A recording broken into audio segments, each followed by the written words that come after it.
ইসলামের দাওয়াতকে বন্ধ করার জন্য বা নির্মূল করার জন্য যে পদক্ষেপটি নিয়েছিল মক্কার মুশরিকরা, তা হচ্ছে মুসলিমদের নির্যাতন করা, তাজিবুল মুসলিমিন, মুসলিমদেরকে শাস্তি দেওয়া। যারা ইসলাম গ্রহণ করবে নতুন নতুন, তাদেরকে কঠিন শাস্তি দেওয়া। বিশেষ করে যারা দুর্বল, অসহায়, আর্থিক দিক থেকে দুর্বল, জনবলে দুর্বল, বংশ দুর্বল, সমাজের যারা দাস দাসী, এদের উপর জুলম অত্যাচারটা বেশি হয়েছে। যারা প্রভাবশালী বংশের, যাদের জনবল ছিল মজবুত, তাদের গায়ে সহজে হাত দিতে পারেনি, তাদের সম্পর্কে ধমক দেওয়া, শাসানি আর এই ধরনের কিছু করা, এতেই তারা ক্ষান্ত থাকত। এটা ছিল তাদের একটি পদক্ষেপ যে এইভাবেই দ্বীন ইসলামের দাওয়াতকে বন্ধ করে দেব, ইসলামের প্রচার প্রসারকে বন্ধ করে দেব, এবং যারা নিউ মুসলিম হয়েছে তাদেরকে ফিরিয়ে নেব। আর যারা দেখছে এই দৃশ্য, তারা ইসলাম গ্রহণের সাহস করবে না।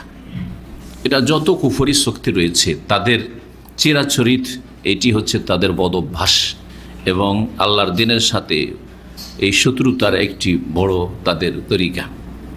আজকে ভারতের কুফরি শক্তি, জি, চরমপন্থী কট্টরপন্থী যারা হিন্দু, যারা দেখছে যে মুসলিমরা তাদের সংখ্যা বাড়তি আছে, এমনি তাদের ছেলে মেয়ের সংখ্যা বেশি, এটা একটা দিক তুলনামূলক হিন্দুদের কাফেরদের তুলনায়। দ্বিতীয় যে বিষয়টি, সেটা হচ্ছে যে দলে দলে ইসলাম গ্রহণ করছে। ইসলামের দাওয়াত আজকাল অনলাইনের যুগে, সোশ্যাল মিডিয়ার যুগে মানুষের হাতে হাতে, পকেটে, ঘরে ঘরে পৌঁছে যাচ্ছে। পৌঁছাইতে হবে না, এমনিতে পৌঁছে যাচ্ছে। এটাকে বন্ধ করার জন্য এই সমস্ত কিছু যা কিছু বর্তমানে চলছে, জি, কিন্তু আল্লাহ রাব্বুল আলামিন কোরআনে কারীমে নিশ্চয়তা দান করেছেন শক্তভাবে, ওয়া আল্লাহু ইল্লা ইউতিম্মা নূরা, আল্লাহ তার জ্যোতিকে পূর্ণতা দান করবেন, অবশ্যই করবেন। এ ভিন্ন অন্য কিছুকে আল্লাহ অস্বীকার করেন, হতেই দেবেন না রাব্বুল আলামিন। সুতরাং যতই চেষ্টা করুক না কেন, ক্ষণিকের জন্য হয়তো মনে হবে যে হয়তো এই ইসলামের স্রোতকে থামিয়ে দিল, কিন্তু থামাতে পারবে না। জি, ইসলাম এমন একটি দিন, দিনে ফিতরাত, মানুষের প্রকৃতির সাথে সামঞ্জস্যশীল দিন, যেই দিনকে পৃথিবী থেকে কোনো শক্তি মুছে দিতে পারবে না। জি, জোয়ার ভাটার মতো হবে, জোয়ার ভাটার মতো হবে। সাগর শুকিয়ে যায় না, কিন্তু জোয়ার ভাটা হয়, কখনো জোয়ার, কখনো ভাটা। আল্লাহ রাব্বুল আলামিন যেন উম্মাতে মুসলিমার হেফাজত করেন, আর মুসলিমদের আকীদা, আমল, আখলাকের অবনতির কারণে, ত্রুটির কারণে যে আল্লাহর আযাব, এই আযাব থেকে মুক্তির জন্য মুসলিম জাতিকে সঠিক দ্বীনে ইসলামের দিকে ফিরে আসার তৌফিক দান করেন, শিরক থেকে তাওহীদের দিকে ফিরে আসার তৌফিক দান করেন। কারণ অধিকাংশ মুসলিম ধর্মের নামে শিরক করছে। বিদআত থেকে সুন্নতের দিকে ফিরে আসার তৌফিক দান করেন। অধিকাংশ মুসলিম পৃথিবীতে ধর্মের নামে, সুন্নতের নামে, নেকির আশায় বিদআত করছে। আর বড় সংখ্যক মুসলিম বেদিন, নামকে অস্তে জন্মসূত্রে মুসলিম, না তাদের আকীদাই আছে, না তাদের ইবাদত আছে, ফরজ ওয়াজিব আছে, না তাদের হালাল হারামের কোনো বাছাই আছে। এই হচ্ছে বর্তমান মুসলিম জাতির অবস্থা, যার ফলে আল্লাহ রাব্বুল আলামিনের এগুলি পরীক্ষা না, বরং আযাব। অসৎ মুসলিমের সংখ্যা বেশি, সুতরাং এটি হচ্ছে আযাবে ইলাহি, লাআল্লাহুম ইয়ারজিউন, যাতে করে ফিরে আসে। অল্প কিছু সংখ্যক লোক রয়েছে ভালো মানুষ, তাদের জন্য আল্লাহর পক্ষ থেকে ইমতিহান, ইবতিলা, পরীক্ষা। ভালো মানুষের জন্য কখনো আযাব হয় না, সেটা পরীক্ষা। জি,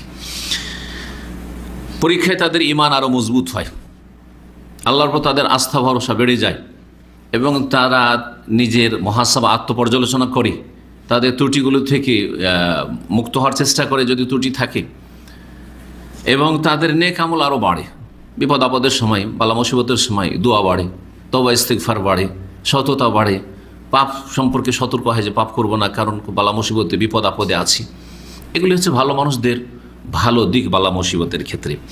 যাই হোক, মক্কার মুশরিকরা যা করেছে আজকে থেকে 1400 বছর আগে, তা চিরকাল করতে থেকেছে। এই 1400 বছরে আর কিয়ামত পর্যন্ত কুফরি শক্তি করতে থাকবে। ইসলামকে আল্লাহর জমিন থেকে মুছে দেওয়ার জন্য, কিন্তু আল্লাহ বলছেন আল্লাহ মুতিম্মু নূরিহি ইউরিদুনা লিইউতফিউ নূরাল্লাহি বিআফওয়াহিহিম, তারা চায় যে আল্লাহর জ্যোতিকে, নূরকে ফু দিয়ে নিভিয়ে দেবে। আল্লাহ মুতিম্মু নূরিহি, আল্লাহ অবশ্যই তার নূরকে পূর্ণ করবেন। ওয়ালাউ কারিহাল কাফিরুন, যদিও কাফেররা সেটা বরদাস্ত করতে পারে না, কাফেররা মোটেই মেনে নিতে পারে না, কিন্তু মানতেই হবে, বরং তাদের ঘরে ঘরে ইসলাম পৌঁছবে। এই সুসংবাদ আমাদের জন্য রয়েছে, তাদের ঘরে ঘরে ইসলাম পৌঁছবে। কিভাবে পৌঁছবে সেটা আল্লাহর কাজ। জি, সসম্মানে সে ইসলাম পাবে না লাঞ্ছিত অপদস্থ হয়ে ইসলাম পাবে, সেটা তাদের ভাগ্যে যেটা আছে সেটা হবে। এবং আল্লাহ যিনি সব কিছু করেন তিনি করবেন, যিনি নেমাল মাওলা ও নেমাল উকিল। জি, আল্লাহ আমাদের হেফাজত করেন। মুসলিমদেরকে, নবী সাল্লাল্লাহু আলাইহি ওয়াসাল্লামের সাহাবায়ে কেরামদেরকে মক্কার মুশরিকেরা বিভিন্নভাবে এমন শাস্তি দিত, এমন নির্যাতন করত, যে এসব কথা শুনলে, দেখা তো দূরের কথা, দেখার সেই যুগ নেই, শুনলে আপনার শরীর শিউরে উঠবে। জি, এবং অন্তর কলিজা টুকরো টুকরো হয়ে যাবে, এত তারা জুলুম অত্যাচার করত। জি, আজকে কি জুলুম অত্যাচার হচ্ছে, চরম জুলুম অত্যাচার করেছে তারা ইসলামের প্রথম যুগে। রাসূলুল্লাহ সাল্লাল্লাহু আলাইহি ওয়াসাল্লামের চোখের সামনে, রাসূলুল্লাহ জীবদ্দশায় এইভাবে তারা জুলুম অত্যাচার করেছে। বেশ কিছু নাম আজকে উল্লেখ করব, যারা মজলুম ছিলেন, যারা নির্যাতিত ছিলেন, যারা অসহায় ছিলেন, যাদের ওপর জুলমের পাহাড়, জি জুলমের পাহাড় তাদের ওপর জি তুলে ধরা হয়েছে এবং তাদেরকে পিষে দেওয়ার চেষ্টা করা হয়েছে। তাদের এক নম্বরে হচ্ছেন বেলাল বিন রাবাহ রাদিয়াল্লাহু তাআলা আনহু, যিনি ছিলেন হাবাসি, আবেশিনিয়া হাবাসার লোক, কালো মানুষ। জি, দেখার দিক থেকে কালো মানুষ, কিন্তু আল্লাহর কাছে সবচেয়ে ভালো মানুষ বলতে হবে, যাকে রাসূলুল্লাহ সাল্লাল্লাহু আলাইহি ওয়াসাল্লামের মাধ্যমে আল্লাহ রাব্বুল আলামিন মসজিদে নববী, যেটা রাসূলুল্লাহ সাল্লাল্লাহু আলাইহি ওয়াসাল্লামের মোবারক হাত দিয়ে তৈরিকৃত মসজিদ, সেই মসজিদের মুয়াজ্জিন হিসেবে আল্লাহ বাছাই করেছেন। এই বেলাল রাদিয়াল্লাহু তাআলা আনহু গোলাম কিতদাস ছিলেন উমাইয়া বিন খালাফ জুমাহির। মক্কার বড় একজন কাফের নেতা ছিল উমাইয়া বিন খালাফ। এই উমাইয়া যখন জানতে পারল যে তার এই দাস গোলাম ইসলাম কবুল করেছে, তখন তার গলায়, বেলালের গলায় রশি বাঁধত, রশি বেঁধে বাচ্চাদের হাতে, নাবালক বাচ্চাদের হাতে রশি ধরিয়ে দিত, আপনাদেরকে টান, রাস্তা রাস্তায় টেনে নিয়ে বেড়া। মক্কার রাস্তা চিন্তা করেন, 1400 বছর পরেও আজকে পাথর আর পাথর, তাহলে সেই যুগে কি অবস্থা ছিল? যদি এখনও কত রোড রাস্তা হয়েছে, তারপরও পাথর আর পাথর, কোনো মাটি নেই যে কোনো নরম জায়গা। তাহলে সেই সময় চারিদিকে যে বাইতুল্লাহ পাহাড় পর্বত দিয়ে আর পাথর দিয়ে ঘেরা, এই পাথরের উপর গলায় রশি বেঁধে বেলাল রাদিয়াল্লাহু তাআলা আনহুকে টানা হইত। বাচ্চারা নিয়ে খেলা করত, মজা নিত। আর কাফের নেতারা দাঁড়িয়ে থাকতো আর বলতো যে ফিরে আয়, এখনও ফিরে আয়, এখনও স্বীকার কর, বাপদাদার ধর্মের দিকে ফিরে আয়। তিনি বলতে থাকতেন আহাদুন আহাদ, আহাদুন আহাদ, আল্লাহ আহাদ, আল্লাহ এক, আমি এক ছাড়া দুই বলতে পারবো না, এক ছাড়া তিন বলতে পারবো না, এক ছাড়া বহু এলা লাত উজ্জা মানাত বলতে পারবো না, জি আমি শিরক করতে পারবো না।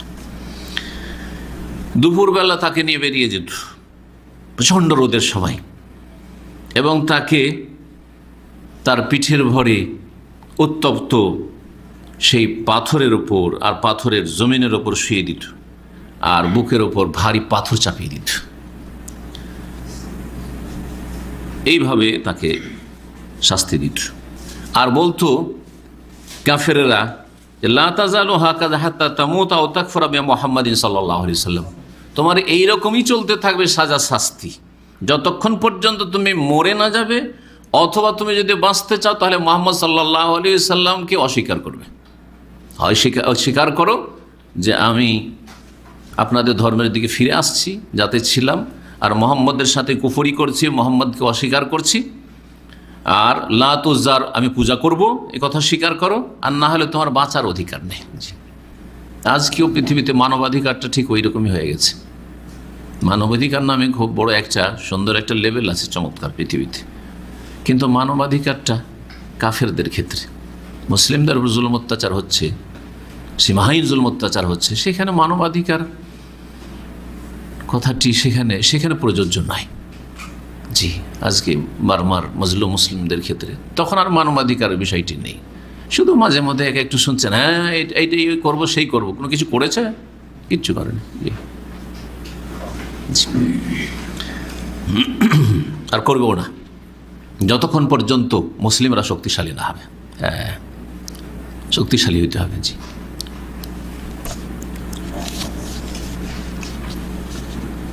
এইভাবে বেলাল রাদিয়াল্লাহু তাআলা আনহুকে তারা শাস্তি দিত, কিন্তু তিনি বলতে থাকতেন আহাদ আহাদ আহাদ আহাদ।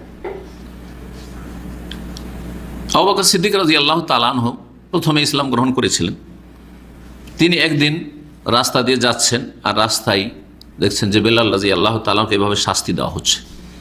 তখন বেলালের মালিক যে উমাইয়া খবিস, তাকে বললেন যে তুমি এত কষ্ট দিচ্ছ কে? শুধু এই জন্য যে সে বলছে রব্বি আল্লাহ, তার রব আল্লাহ। তুমি একে এত মারিও না, এত কষ্ট দিও না, এত জুলম অত্যাচার তুমি করিও না। তোমার মনের মতো হয় না, তুমি একে বিক্রি করে দাও। তোমার দাস, তোমার গোলাম, তুমি বিক্রি করে দাও। কত টাকা নিয়ে বলো, আমি পয়সা দিয়ে দিচ্ছি তোমাকে।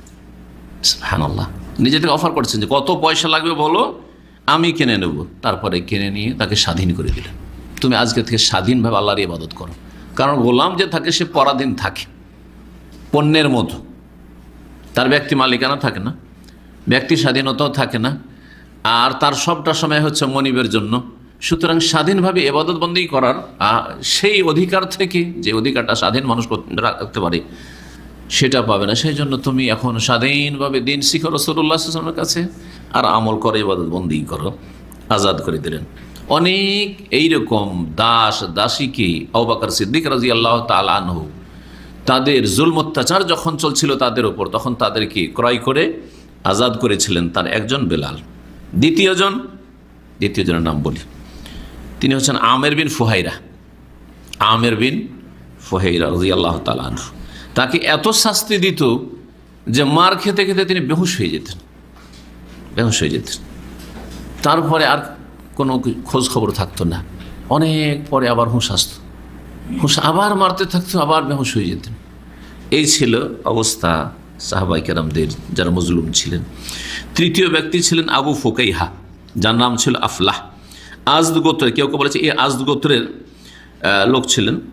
আর আব্দুদ্দার মক্কার একটি বংশ বা গোত্র, সেই বংশের স্বাধীনকৃত গোলাম ছিলেন। একে নিয়ে দুপুরবেলা বেরোত মক্কার কাফেররা, আর তার পায়ে লোহার বেড়ি বাঁধা থাকতো। জি, লোহার শিকল দিয়ে 2 পা বাঁধা থাকতো, আর তাকে টেনে টেনে রাস্তা নিয়ে বেরোত। জি, পায়ে লোহার বেড়ি দিয়ে শরীর থেকে সমস্ত কাপড় খুলে নিয়ে বস্ত্রহীন করে দিত, এবং গরমে উত্তপ্ত পাথরের ওপর তাকে ছেড়ে দিত। মুখের ভরে শুয়ে দিত, পিঠের ওপর পাথর রাখতো, না হয় চিৎ করে শুয়ে দিত, আর বুকের ওপর পাথর রাখতো, যাতে করে নড়াচড়া না করতে পারে। এইভাবে এমনভাবে শাস্তি দিত তারা যে বেহুশ হয়ে যেতেন, আর ওরা ভাবত যে হয়তো মরে গেছে, আবার হুঁশ আসত। এইরকম নির্যাতনে তিনি আর বরদাস্ত না করতে পেরে হাবাসার হিজরত করেছিলেন। হাবাসার যে হিজরতের নবী সাল্লাল্লাহু আলাইহি ওয়াসাল্লাম অনুমতি দিয়েছিলেন, ওই সময় এই আবু ফুকাইহা একজন, যিনি হিজরত করেছিলেন। একবার তার গলাতে রশি বেঁধে এমনভাবে টেনেছে যে তিনি আর হুঁশ দিশা কিছুই নেই, তার নড়াচড়া নেই। তখন মক্কার কাফেররা ধারণা করেছে তো মারাই গেছে, কিন্তু মারা যাননি। আবু বকর সিদ্দিক রাদিয়াল্লাহু তাআলা আনহু যাচ্ছিলেন, তিনি এই অবস্থা দেখে বললেন যে একে বিক্রি করে দাও, তোমাদের গোলাম এত জুলম অত্যাচার করছো, বিক্রি করে দাও। একে কিনে নিলেন, আল্লাহর জন্য আজাদ করে দিলেন। চতুর্থ ব্যক্তি ছিলেন প্রসিদ্ধ নাম খাব্বাব ইবনুল আরাত, যার ওপর জুলম অত্যাচারের কথা সহিহ বুখারীতে একটি হাদিসে রয়েছে। একবার তিনি বলি, ইয়া রাসূলুল্লাহ, আল্লাহ তাদুলানা, আমাদের জন্য আপনি দোয়া করেন না? আল্লাহ তাস্তানসিরুলানা, আমাদের জন্য আল্লাহর কাছে সাহায্য চান না? কখন সাহায্য নেমে আসবে? আর বরদাস্ত করতে পারছি না। তখন সান্ত্বনা দিয়েছেন, দেখো আগের উম্মতের লোকেরা যারা ইসলাম গ্রহণ করত, তাদের উপর কত জুলম অত্যাচার হয়েছে, তাদের ওপর এমন এমন জুলম হয়েছে যে মাটিতে পুঁতে দিয়ে, করাত দিয়ে মাথার ওপর রেখে দিয়ে 2 টুকরো করে মাথা থেকে পা পর্যন্ত নিচ পর্যন্ত 2 টুকরো করে দেওয়া হইত। মায়াসুদ্দোহান জিক্রি আনিল্লাহ, তবু আল্লাহর বা আনদিনিল্লাহ, তবু আল্লাহর দিন থেকে ফিরাতে পারতো না। তাদের ঈমান কত শক্ত ছিল তাহলে। তো এইরকম পরীক্ষার যুগে যখন মুসলিমরা জুলমের শিকার হবে, তখন এইরকম শক্ত না হলে ঈমান টিকিয়ে রাখতে পারবে না, মুরতাদ হয়ে যাবে। বড় একটি ফিতনা আজকাল এই দুর্বল অসহায় যে মুসলিমরা, যে অধিকাংশ লোক নামকে অস্তে মুসলিম, সুতরাং মুরতাদ হওয়ার খুব আশঙ্কা রয়েছে। দিনের জ্ঞানও রাখে না, আল্লাহ পরকালের জ্ঞানও রাখে না, পরকালের ভয়ও নেই। সুতরাং দুনিয়ার এইরকম ফিতনাই পড়ে বালা মুসিবতে অনেকে মুরতাদ হয়ে যাবে। আল্লাহ যেন আমাদের হেফাজত করেন, আমাদের আগামী প্রজন্মের কিয়ামত পর্যন্ত আল্লাহ হেফাজত করেন। খাব্বাব বিন আরত, ইনি বাইরের লোক ছিলেন। জাহিলিয়াতের যুগে এ বন্দী হয়ে যায়। জাহিলিয়াতের যুগটা এমন একটা যুগ ছিল, যেই যুগে যারা শক্তিশালী তারা দুর্বলদেরকে জবরদস্তি ধরে নিয়ে এসে মার্কেটে বিক্রি করে দিত, অথবা ধরে নিয়ে এসে বাড়িতে ধরে নিয়ে চলে আসলে গোলাম বানিয়ে নিল। এরকম হইত। যেমন এক সময় আফ্রিকার কালোদেরকে, আফ্রিকানদের ইতিহাস আছে আমেরিকার ইতিহাসে, যারা লেখাপড়া করেছে না আমেরিকার ইতিহাস সম্পর্কে, এক সময় আফ্রিকা থেকে লক্ষ লক্ষ মানুষকে জবরদস্তি ধরে নিয়ে চলে গেছে আর তাদেরকে দাসী বানিয়েছে। রাস্তাতে বহু মানুষ এভাবে মারা গেছে, চরম জুলমের শিকার হয়েছে। তাদেরই কিছু প্রজন্ম আছে যারা আমেরিকাতে আজকাল অনেক নিগ্রো, যে দেখছেন না কালো আমেরিকান অনেক আছেন। জি, তো এরা ওই আফ্রিকা থেকে ওই সময় তাদের পূর্বপুরুষরা এইভাবে পৌঁছেছে আমেরিকা। জাহিলিয়াতের যুগে বন্দী হয়ে যায় খাব্বাব বিন আরত। তাকে এক মহিলা উম্মে আনমার নামক মহিলা, খোজা বংশের, সে খরিদ করে নেয়। খাব্বাব বিন আরত তিনি কামার ছিলেন, জি, লোহার কাজ জানতেন। যখন ইসলাম কবুল করলেন তিনি, তখন তার যে মালিকনি ছিল তাকে আগুনে পুড়িয়ে পুড়িয়ে শাস্তি দিতে শুরু করলেন। গরম উত্তপ্ত লোহা নিয়ে আসতো ওই মহিলা, এবং নিয়ে এসে তার শরীরে ঠেকাতো, লাগাতো, আর বলতো তার পিঠে লাগিয়ে যে তুমি মুহাম্মদ সাল্লাল্লাহু আলাইহি সাল্লামকে অস্বীকার করো, আর না হইলে তোমার এই রকমের শাস্তি চলতে থাকবে। কিন্তু তিনি ফেরেননি, বরং তার ঈমান আরও মজবুত হয়েছে। অস্বীকার করতেন যে আমি মুহাম্মদ সাল্লাল্লাহু আলাইহি সাল্লামকে অস্বীকার করব না, সে আমাকে মেরে ফেলে দাও। মুশরিকরা তাকে বিভিন্নভাবে শাস্তি দিত, গলা টিপে দিত এবং তার চুল ধরে টানা হাঁচড়া করত, উত্তপ্ত আগুনে ফেলে দিত, আর তারপরে বুকের ওপরে পাথর চাপিয়ে দিত, আগুন নিভিয়ে যেত। বুকের ওপর পাথর চাপানো আছে, নিচে আগুন, এইভাবে আগুন নিভিয়ে যেত। এইভাবে তারা শাস্তি দিত, মানে বিভিন্ন রকমের এমন যে শাস্তি দিত নবী করিম সাল্লাল্লাহু আলাইহি সাল্লামের এই কমজোর সাহাবায়ে কেরামদেরকে মক্কার কাফের মুশরিকরা, জালেমরা। 5 নম্বরে যার নাম সিরাতে উল্লেখ করা হয়েছে, তিনি একজন দাসী, রোম দেশের দাসী ছিলেন, জুন্নাইরা, রোম দেশের। তিনি ইসলাম কবুল করলেন, বড়ই শাস্তি দেওয়া শুরু করলো। তার মালিকরা এমন শাস্তি দিল যে মহিলা ওতে অন্ধ হয়ে গেল, দৃষ্টি হারিয়ে দিল, চোখে এমন আঘাত করেছে যে দৃষ্টি শক্তি হারিয়ে গেল। যখন দৃষ্টি শক্তি হারিয়ে গেল, তখন মক্কার মুশরিকরা বলতে লাগলো যে জানিস তুই অন্ধ কেন হয়ে গেলি, তোকে লাত উজ্জার, তোর ওপর মায়ের পড়েছে, অভিশাপ পড়েছে। এটা নতুন কথা নাই। কয়েক বছর আগে আমাদের ইসলামিক সেন্টারে এক লোক, ভারতের, ইসলাম গ্রহণ করার পর ওর ভাই ইসলাম গ্রহণ করে, আলহামদুলিল্লাহ। ওর ভাইকে এখানে নিয়েছিল, ও ইসলাম গ্রহণ করে, 2 ভাই। তো ওর ভাইটা যেটা ইসলাম গ্রহণ করলো, পাক্কা ইসলাম গ্রহণ করেছে, তারপরে ভাগ্যচক্রে ওই ভাইয়ের স্ত্রী মারা গেল, আরও কোন বিপদ হলো, অ্যাক্সিডেন্ট, দুর্ঘটনা হলো। যখন এইরকম বেশ কয়েকটা বিপদ আপদ আসলো, তখন এলাকার সব হিন্দুরা তাদেরকে বলা শুরু করলো যে আমাদের দেব দেবীর অভিশাপ লেগে গেছে। এটা হিন্দুদের কথা কি বলবেন, কবর মাজার পূজারীদের কথা। আপনি সহিহ আকীদায় চলে এসেছেন, কবর মাজার পূজা আর সুফিবাদ ছেড়ে দিয়ে, পীর মুরিদির ধর্ম ব্যবসা ছেড়ে দিয়ে, আলহামদুলিল্লাহ আল্লাহ নাজাত দিয়েছে ওইসব শিরক বেদাত থেকে। মিলাদ ছেড়ে দিয়েছেন, আলহামদুলিল্লাহ।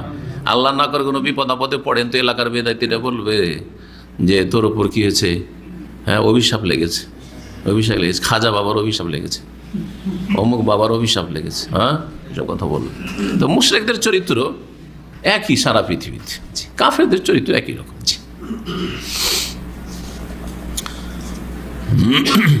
যখন তিনি অন্ধ হয়ে গেলেন এই মহিলা, তখন তাকে বলতে লাগলো আসাবাত কিল্লা তো আলুজাল্লাত উজ্জার মার পড়েছে তোমার উপর। দেখেন তাদের ঈমান কত মজবুত ছিল। বলতেন ও মহিলা, আল্লাহ ওয়াল্লাহি, আল্লাহর কসম করে বলছি, মা আসাবাতনি, কার অভিশাপ লাগেনি আমাকে, আল্লাহর ফয়সালা ছিল। হাযা মিন আল্লাহ, যদি আল্লাহ দৃষ্টি দিয়েছিলেন, আল্লাহ দৃষ্টি শক্তি নিয়ে নিয়েছেন। ওয়া ইন শাআ কাশাফ, আল্লাহ চাইলে আমাকে দৃষ্টি শক্তি ফিরিয়ে দেবেন। জি, সবকিছুর মালিক আল্লাহ। এ কথা বলেছেন, রাত্রে ঘুমিয়েছেন, সকালে উঠছেন তো দেখছি আল্লাহ দৃষ্টি শক্তি ফিরিয়ে দিয়েছে। যখন দৃষ্টিশক্তি ফিরে এসছে, কুরাইশ কাফেররা জানতে পারলো, মক্কার কাফেররা, তখন বলল, হাজা বাজো সেহরে মোহাম্মদ সাল্লাল্লাহু আলাইহি সাল্লাম, এই যে মোহাম্মদ জাদু দিয়ে ভালো করেছে। কোন দিকে যাবেন আপনি, কোন দিকে যাবেন আপনি?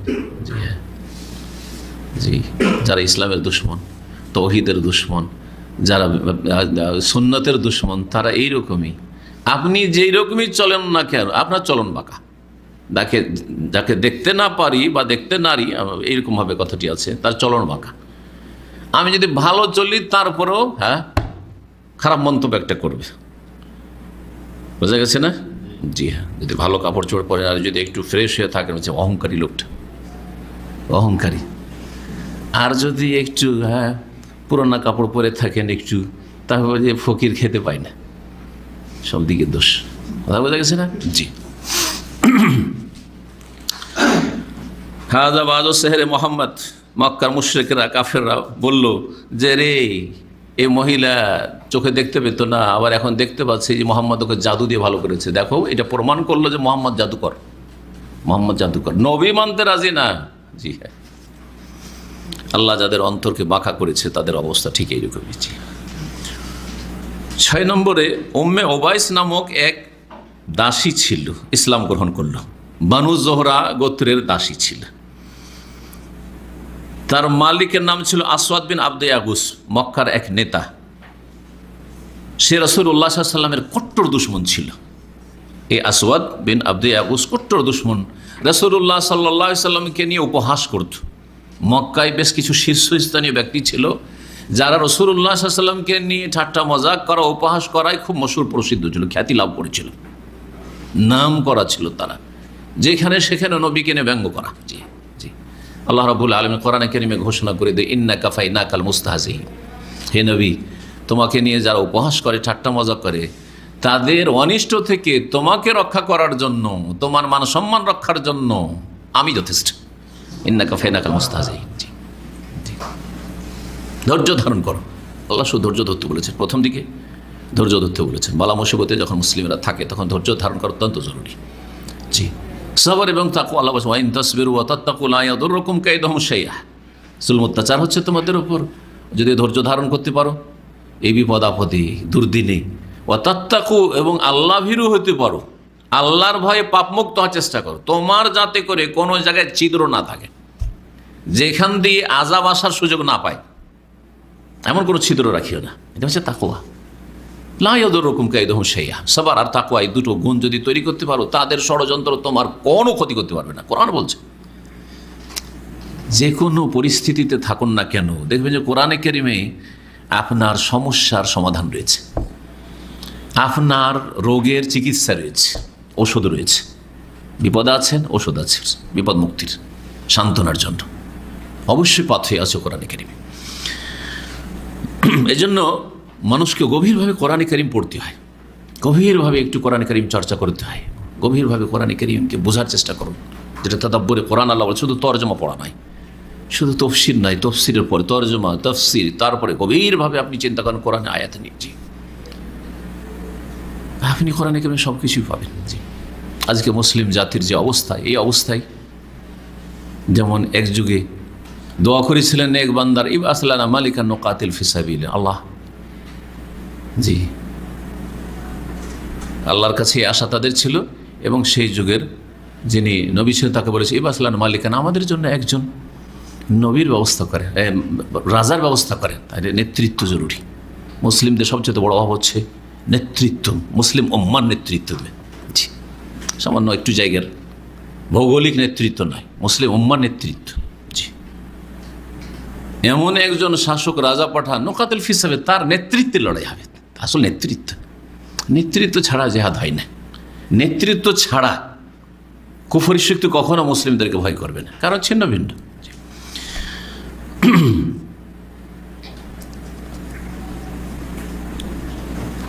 7 নম্বরে এক দাসী ছিল যে আমর ইবনে মুআম্মাল বানু আদি, উমর ইবনে খাত্তাব রাদিয়াল্লাহু তাআলার বংশ ছিল আদি গোত্র। এই আদি বানু আদি গোত্র উমর রাদিয়াল্লাহু তাআলার বংশের এক দাসী ছিল। এই দাসী ইসলাম কবুল করে।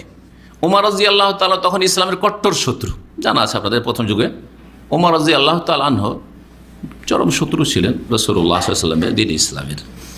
যখন জানতে পারলেন ওমর রাদিয়াল্লাহু তাআলা আনহু তার কুফরির অবস্থায়, এই শত্রুতার অবস্থায়, যে তার বংশের এক দাসী ইসলাম গ্রহণ করেছে, তখন তার উপর নির্যাতন শুরু করলেন।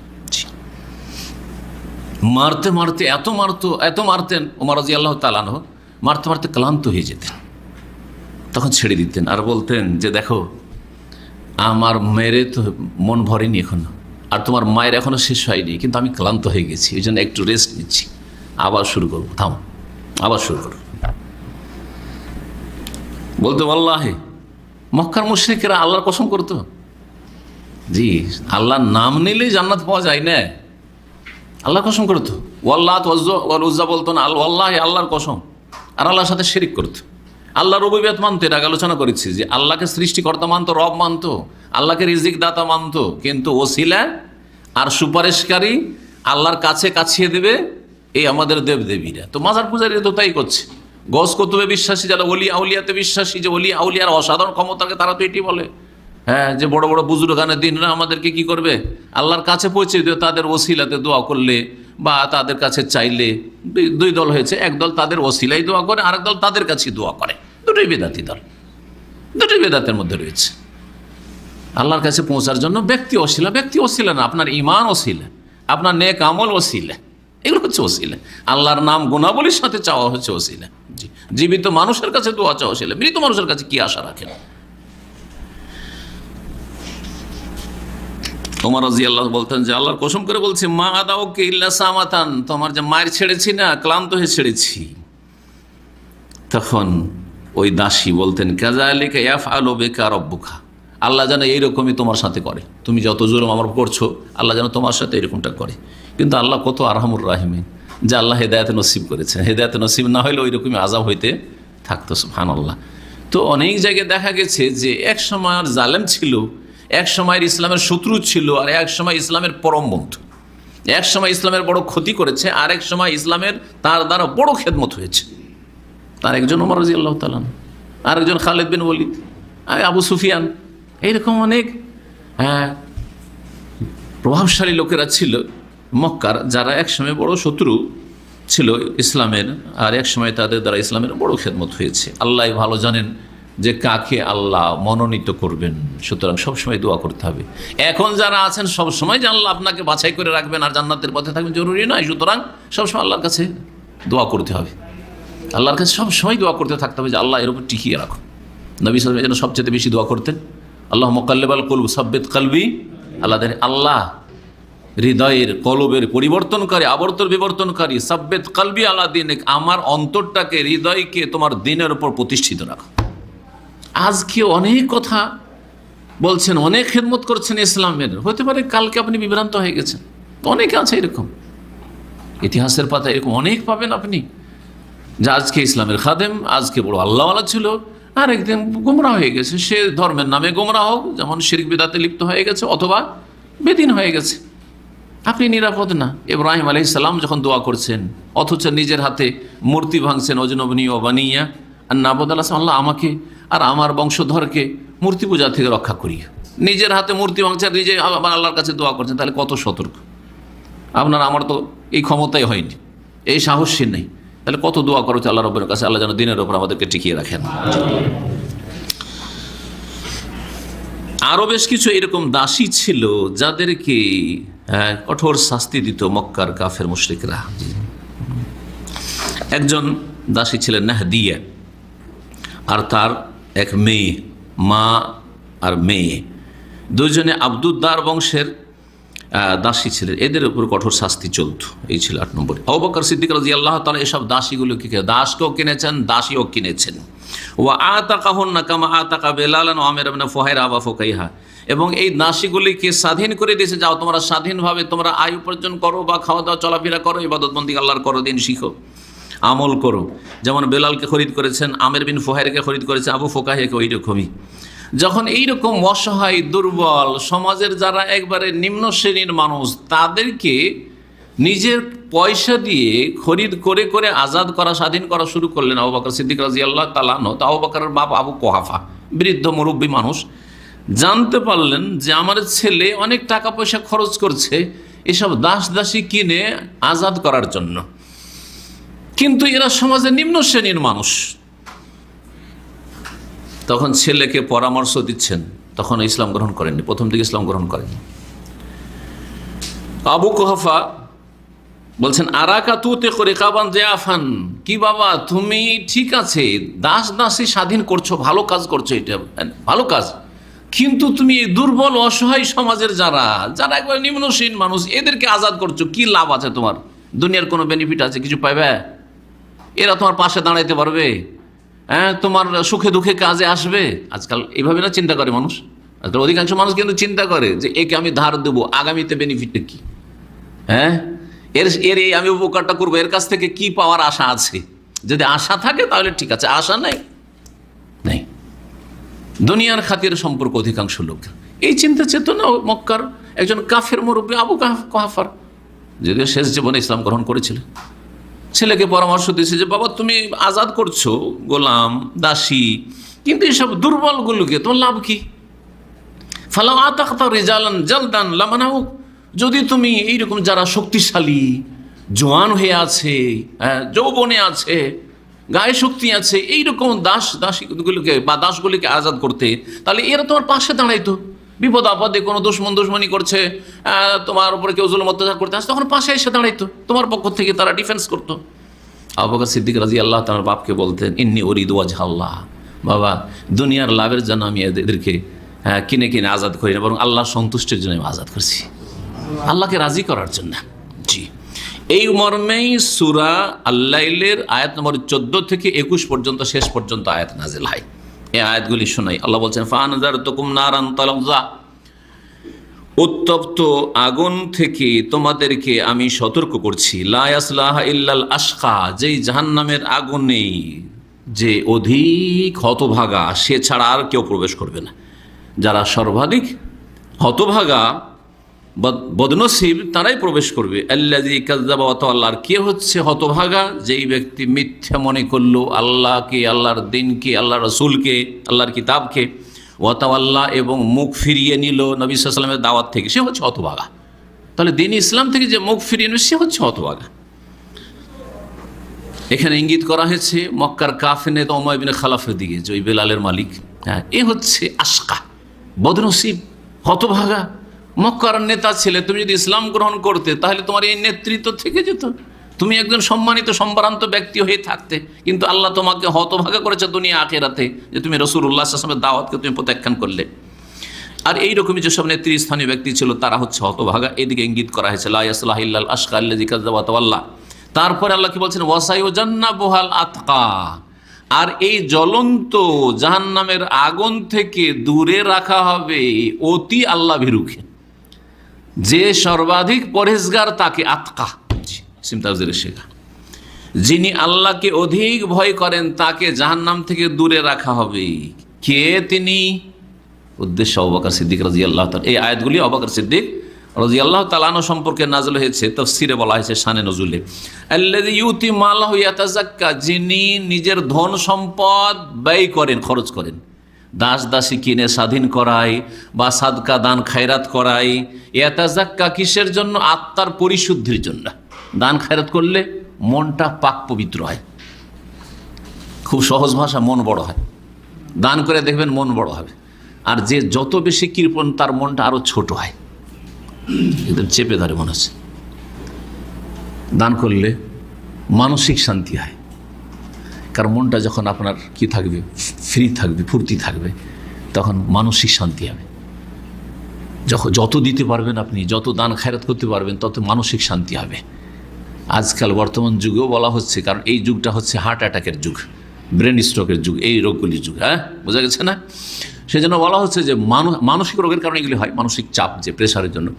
তো মানসিক চাপ থেকে বা মানসিক রোগ থেকে মুক্তির জন্য দান খায়রাতের কোনো বিকল্প নেই, বা পরোপকারিতার কোনো বিকল্প নেই। মানুষের উপকার করেন আপনি, পয়সা দিয়ে পারেন পয়সা দিয়ে উপকার করেন, ধার দিয়ে পারেন ধার দিয়ে উপকার করেন, দান করে হয় দান করে উপকার করেন, বা সময় দিয়ে হয় সময় দিয়ে উপকার করেন, এলেম দিয়ে হয় এলেম দিয়ে উপকার করেন, যে যত পারেন উপকার করেন। যত বেশি মানুষের উপকার করতে পারবেন, উপকারী হবেন, অপকারী হবেন না, দেখবেন শান্তি থাকবেন। আর যে অপকারের চেষ্টা করবে, ক্ষতি করার চেষ্টা করবে, সে সবসময় অশান্তি থাকবে, একটা টেনশনে থাকবে। কারণ ক্ষতি করতে চেষ্টা করে অনেক সময় ব্যর্থ হয় মানুষ। যখন ব্যর্থ হয় তখন খুব কষ্ট লাগে যে আমি এত পাঁয়তারা করলাম, এত ক্ষতি করার চেষ্টা করলাম, একে এত ছোট করার চেষ্টা করলাম, কিন্তু কিছুই করতে পারলাম না। তখন আর ঘুম আসে না, খুব অশান্তি হয়। যখন অশান্তি হয়, ওই অশান্তির কারণে তখন হার্ট অ্যাটাক হয় অথবা ব্রেন স্ট্রোক হয়। এগুলো হচ্ছে মানসিক রোগের কারণ। জি, তো আল্লাহ রাব্বুল বলছেন ওয়াসায়ুজান্নাবুহাল আতকা, আর নিশ্চিত দূরে রাখা হবে যিনি অতি আল্লাহ ভীরু তাকে জাহান্নামের আগুন থেকে। কে তিনি? তার চরিত্র কেমন? আল্লাযী ইউতি মাল্লাহ, যিনি ধন সম্পদ মানুষকে দেন, নেওয়ার চেষ্টা করে না, দেওয়ার চেষ্টা করে। ইয়াতাযাক্কা, আত্মার পরিশুদ্ধির জন্য, মনকে পাক পবিত্র করার জন্য, আমলকে পাক, আখলাক চরিত্রকে পাক পবিত্র করার জন্য। ওমা লি আহাদিন ইনদাহু মিন নি'মাতিন তুজজা, এই দান খায়রাত কেন করেন? মানুষকে টাকা পয়সা দিয়ে কেন উপকার করেন? দাস দাসীকে কেন খরিদ করেন? আল্লাহ বলছেন যে এটা এই জন্য নয় যে কেউ তার উপর এহসান করে রেখেছে, অবদান রেখেছে, তার তিনি প্রতিদান দিচ্ছেন।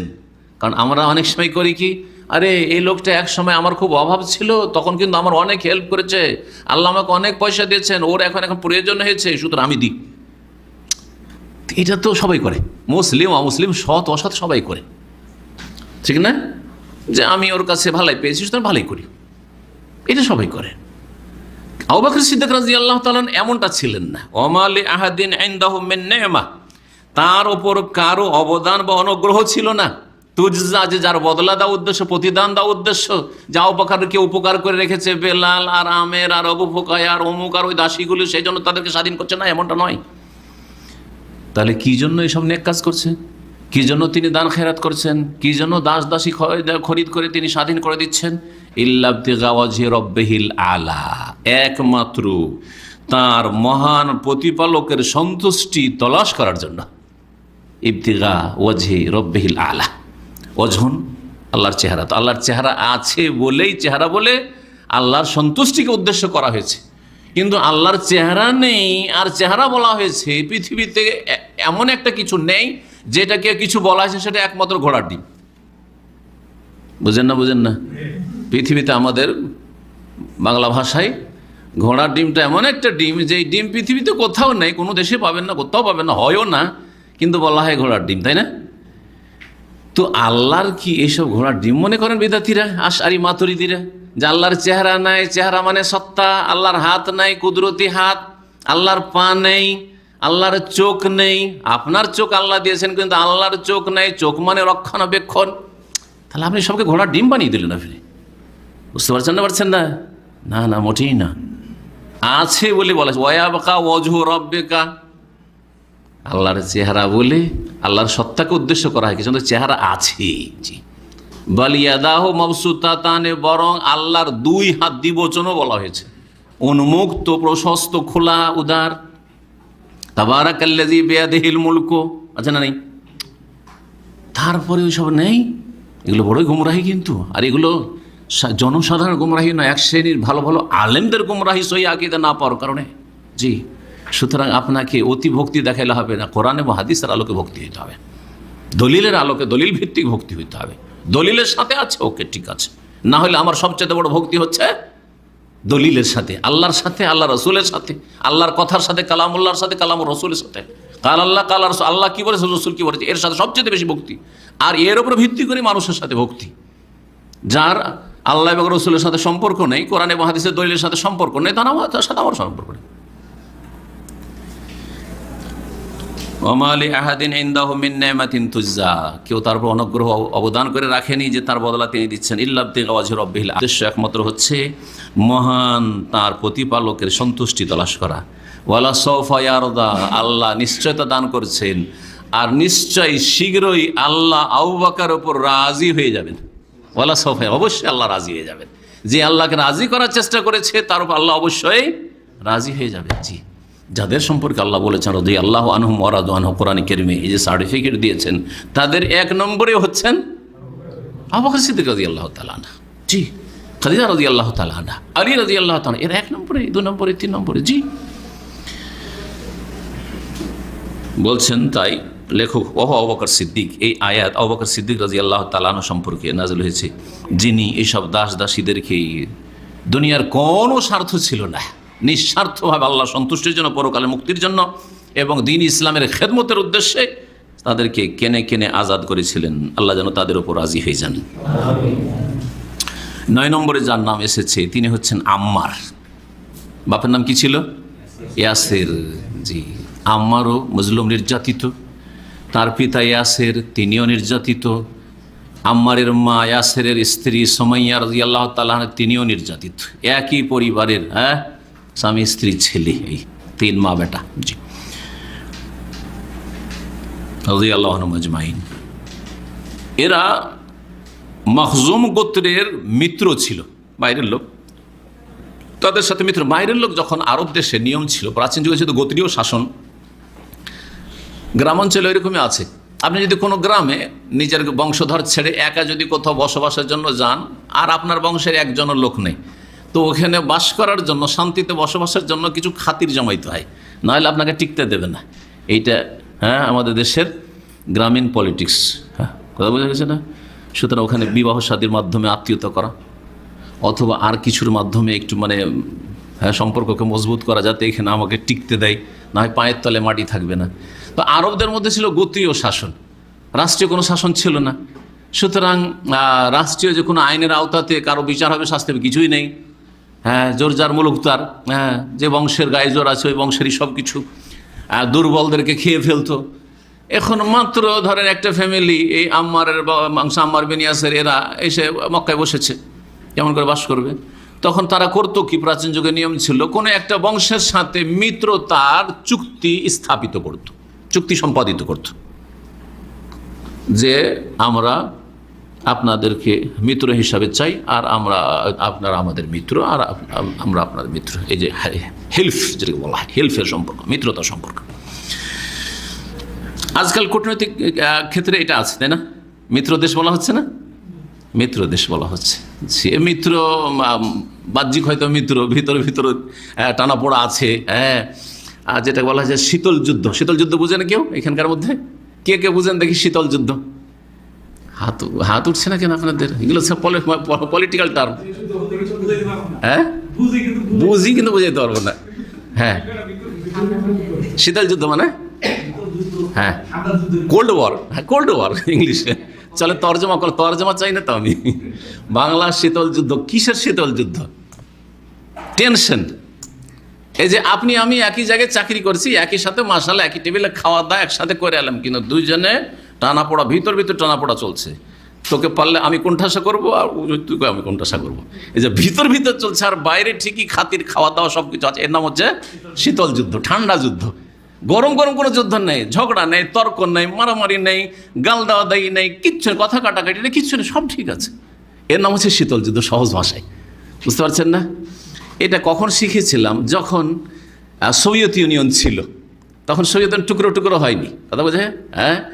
সেটা ছিল একটা পরাশক্তি, আর আমেরিকা একটা পরাশক্তি। এই দুই শক্তিতে কিন্তু শীতল যুদ্ধ ছিল, কিন্তু কোনো দিন অস্ত্র দিয়ে যুদ্ধ হয়নি। আমেরিকা চাইতো যে সোভিয়েতকে ভেঙে চুরমার করবো, আর সোভিয়েত চাইতো যে আমেরিকাকে চুরমার করবো, তাই না? এর মাঝখানে যা হওয়ার হয়ে গেল, যেটা আল্লাহর ফায়সালা ছিল। বোঝা গেছে তো?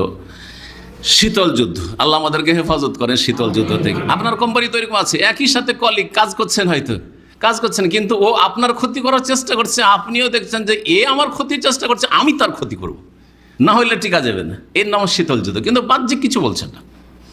আল্লাহ হেফাজত করে এসব মুনাফিকি অন্তর থেকে। জি, তো শীতল যুদ্ধতে কেন গেলাম? হ্যাঁ, মিত্র দেশ, আজকাল যে মিত্র দেশগুলি আছে ঠিক ওই রকম। দেখেন সৌদি আরবের অনেক মিত্র দেশ আছে না, কিন্তু ভিতর ও শত্রুর সাথে, সৌদি আরব শত্রুর সাথে আছে। বাহ্যিক সৌদি আরব মিত্র দেশ, জি, শত্রুতা করছে, সৌদি আরব ক্ষতি করার চেষ্টা করছে। একমাত্র তৌহিদে বিশ্বাসী যারা, সন্ন্যায় বিশ্বাসী, শিরক বিদআত মুক্ত, তারাই সৌদি আরবের, সৌদি আরবকে ভালোবাসতে পারে অন্তর থেকে। তাদের ভালোবাসাতে কোনো ভেজাল নেই। কি জন্য ভালোবাসা? কারণ আল্লাহর জন্য ভালোবাসা। সৌদি আরবকে জন্য ভালোবাসে, যেটা তৌহিদ আছে, এখানে শিরক নেই। সৌদি আরবকে জন্য ভালো, এখানে সুন্নত আছে, বিদআত নেই। এখানে সহিহ কথার প্রচার হয়, ভুল কথার প্রচার হয় না, সেই জন্য ভালোবাসা। এখানে খাঁটি ইসলাম পাওয়া যায়, ভেজাল নেই এখানে ইসলামে, এই জন্য ভালোবাসি। এই ভালোবাসাতে কোনো ঝামেলা নেই, দুনিয়ার গরজ নেই, স্বার্থ নেই। কিন্তু যেখানে গরজ আছে, গরজ ফুরিয়ে গেলেই কেটে পড়বে।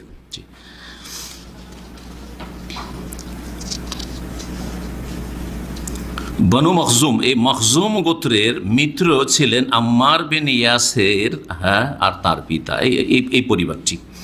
এই বনু মখজুম গোত্রের বড় নেতা হচ্ছে আবু জাহল লানহুল্লাহ, যার সম্পর্কে রাসূলুল্লাহ সাল্লাল্লাহু আলাইহি ওয়াসাল্লাম বলেছেন যে প্রত্যেক উম্মতের ফেরাউন রয়েছে, আর আমার উম্মতের ফেরাউন, বড় ফেরাউন হচ্ছে আবু জাহল। মূসা আলাইহিস সালামের যুগের ফেরাউন ছিল ওই ফেরাউন, মিশরের ফেরাউন। আর নবী সাল্লাল্লাহু আলাইহি ওয়াসাল্লামের উম্মত মানে কি? উম্মত মানে যারা ইসলাম কবুল করেছে তারাই শুধু নয়, কিন্তু উম্মত দুই ভাগে বিভক্ত। উম্মত দুই রকম, এর আগে অনেক আলোচনায় বলেছি। একটি হচ্ছে উম্মতে ইজাবা, আর আরেকটি হচ্ছে উম্মতে দাওয়া।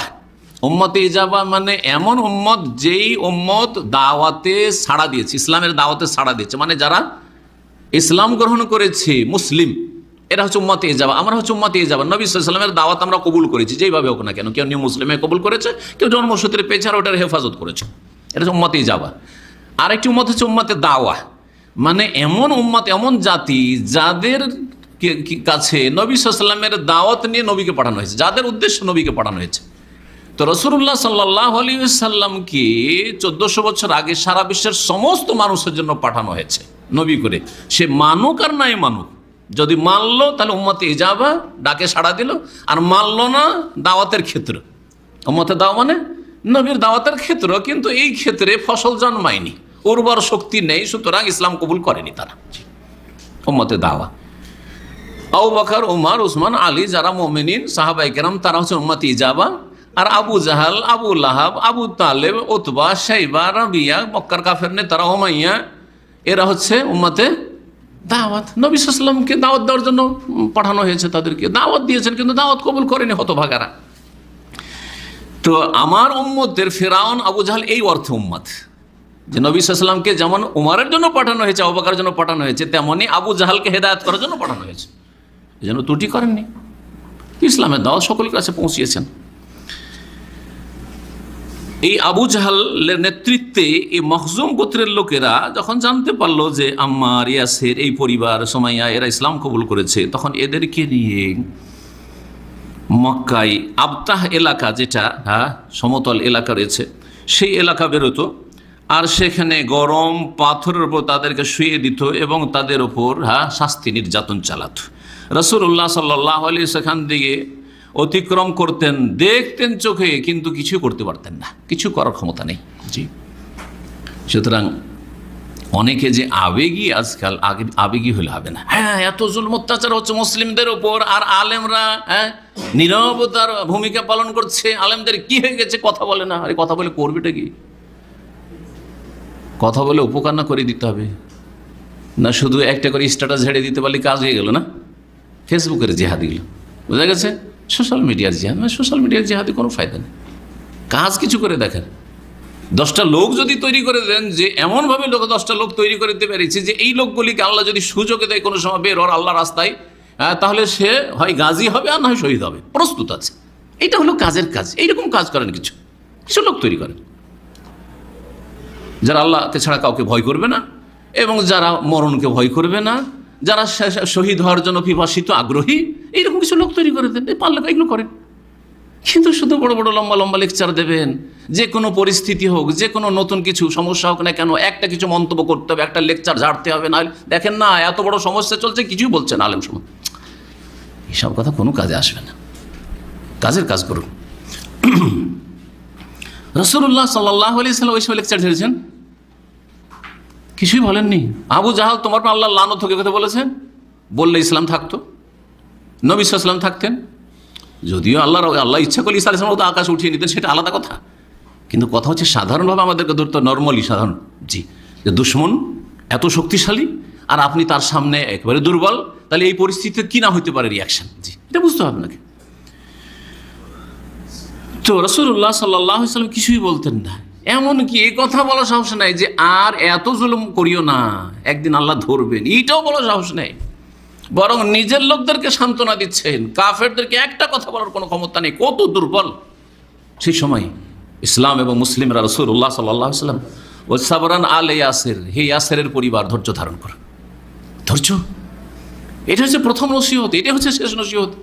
যখন মুসলিমরা দুর্বল থাকবে ধৈর্য অবশ্যই ধারণ করতে হবে, এবং ধৈর্যের নিজেও ধৈর্য ধারণ করতে, অন্যদের ধৈর্য ধারণের জন্য উপদেশ দিতে হবে। আজকে যদি ধৈর্যের কথা বলেন তো লোকে বলবে কাপুরুষ। জি, এটা আমার নানার কাছ থেকে শেখা। অশিক্ষিত মানুষ ছিলেন কিন্তু মুরব্বী মানুষ, গ্রামে মারামারি হইতো আর আমার মা মারাকে যেতে দিত না। আর দুই ভাইয়ের বংশ আছে, ছেলেরা তো খুব মারামারি, লাঠি নিয়ে বেড়ে গেছে, মারামারি আবার ফাটাফাটি। আর আমার নানা ওর ছেলেদেরকে ছোট ছোটতে ওখানে মাদ্রাসায় পড়ে মানুষ হয়েছি, দেখেছি সবাইকে ঘরে ঢুকিয়ে দিত, খবরদার বেরোবি না তোরা, এদিক থেকে না ওই দিক থেকে বেরোবি না, মারামারি করবি না। বরং মারতে চলে আসতো ওদেরকে, মার খেতে গিয়ে যেত, মায়ের খেতে গেছে কিন্তু মারিস না। তো তারপরে একটা কথা বলতেন, কিন্তু ছোটোকালে তো তখন বয়স আমার এই 12-13 বছর বয়স, এই সময়ের এই কথাগুলি মনে আছে। তিনি বলতেন যে সহ্যের অনেক গুণ, লোকে বলে ঢিলে, গ্রাম্য কথা, ধৈর্যের অনেক গুণ, লোকে কি বলবে, লোকটা একেবারে ঢিলে লোক, মানে কি কাপুরুষ। সুন্দর ভাষায় আপনি যদি ধৈর্য ধরেন মায়ের খেয়ে, তো বলি একেবারে কাপুরুষ, লাত খেয়ে থেকে যায়, কিছু বলার ক্ষমতা হয় না, এত মার খাচ্ছে কিছু বলছে না, খালি ধৈর্য আর ধৈর্য। কোনো আলেম যদি আজকে ধৈর্যের ওয়াজ করে, দেখো না আর কিছু আছে, শুধু ধৈর্য আর ধৈর্য। কী করতে হবে, অস্ত্র নিয়ে বেরিয়ে যেতে, আর অস্ত্র নিয়ে বের হওয়ার মতো যোগ্যতা তো থাকতে হবে। তো রাসূলুল্লাহ সাল্লাল্লাহু আলাইহি ওয়াসাল্লাম তো এই কথা বলেননি যে আবু বকর আমরা 40-45 জন আছি, চলো অস্ত্র নিয়ে বেরোই, আবু জাহলের গর্দনটা উড়িয়ে দিই, বলেছেন সাবরান আলে ইয়াসির, হে ইয়াসিরের বংশ ধৈর্য ধারণ করো, ফাইন্না মাউইদাকুমুল জান্নাহ, তোমাদের সাথে জান্নাতের ওয়াদা করছি, তোমাদের সাথে জান্নাতে দেখা হবে। দুনিয়াতে হয়তো থাকবে না, থাকবো না, তোমরাই আগে যাবে কি আমি আগে চলে যাব জানি না, কাফেরদের জুলম অত্যাচারে, কিন্তু ফাইন্না মাউইদাকুমুল জান্নাহ, তোমাদের সাথে অ্যাপয়েন্টমেন্ট, দেখা সাক্ষাতের সময় হচ্ছে জান্নাতে, জান্নাতে দেখা হবে।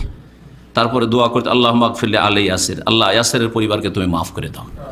এভাবে দোয়া করতেন রাসূলুল্লাহ সাল্লাল্লাহু আলাইহি ওয়াসাল্লাম, দোয়া করতেন, ধৈর্য ধারণ করতেন, ধৈর্য ধারণ করতে বলতেন।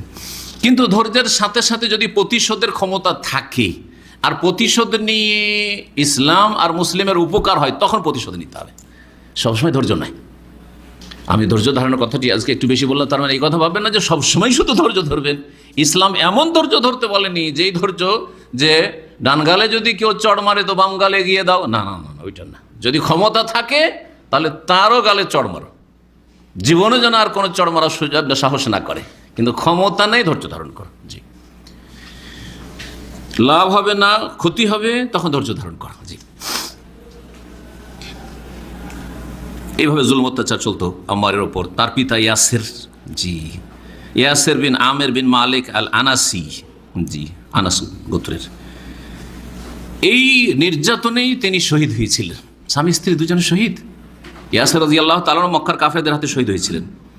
আম্মারের মা সুমাইয়া বিনতে খাইয়াত আবু হুযায়ফার গোত্রের দাসী ছিলেন, আবু হুযায়ফার দাসী ছিলেন, মখজুমি বৃদ্ধা মহিলা।